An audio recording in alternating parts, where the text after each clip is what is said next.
नमस्कार सम्पूर्णमा हजुरहरूलाई हजुरको नेपाली भान्सामा स्वागत छ।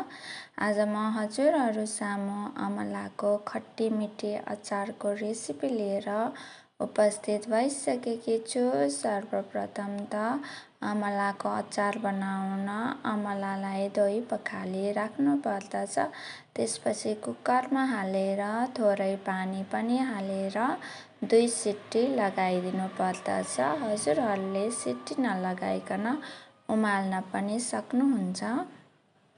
यो उसिनेको अमलाको पानीलाई सेपरेट गरेर अमलालाई मात्र एउटा भाँडोमा राख्नुहोस् र हेर्नुहोस् त काँटा चम्चाले घोप्दा सजिलैसँग घोपिएको छ, मतलब मजाले पाकेको छ।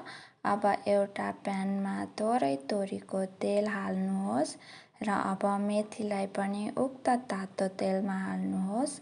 यो मेथी चाहिँ हाम्रै घरको मेथी हो। त्यसपछि 1 चम्चा मुङ राइलो पनि हाल्नुहोस्। त्यसपछि यो सुप चाहिँ सुकेपछि यस्तो अवस्थामा हुन्छ। अब 1 चम्चा सुपलाई पनि हाल्नुहोस् र फुराउनुहोस्। अब रातो सुकेको खुर्सानीलाई पनि हालेर एकछिन चलाउनुहोस्। त्यसपछि अघि उसिनेको अमलालाई पनि हालेर एकछिन मात्र पकाउनुहोस्। किनकि यो अमला अलरेडी नै पाकिसकेको छ, त्यसैले धेरै बेर पकाउनु पर्दैन। अब एकछिन चलाएर स्वाद अनुसार नुन, थोरै बेसार कलरको लागि र 1 चम्चा धनियाँ जिराको धुलोलाई पनि हालेर चलाउनुहोस् र सबै सामग्रीहरूलाई पाक्नको लागि एकछिन छोडिदिनुहोस्। यो अचार अलि धेरै दिनसम्म राख्नुपर्ने हुनाले राम्रोसँग सबै सामग्रीहरूलाई पकाउनु पर्दछ र मिडियम टु लो हिटमा मात्र पकाउनुहोला, नत्र डढ्न पनि सक्दछ।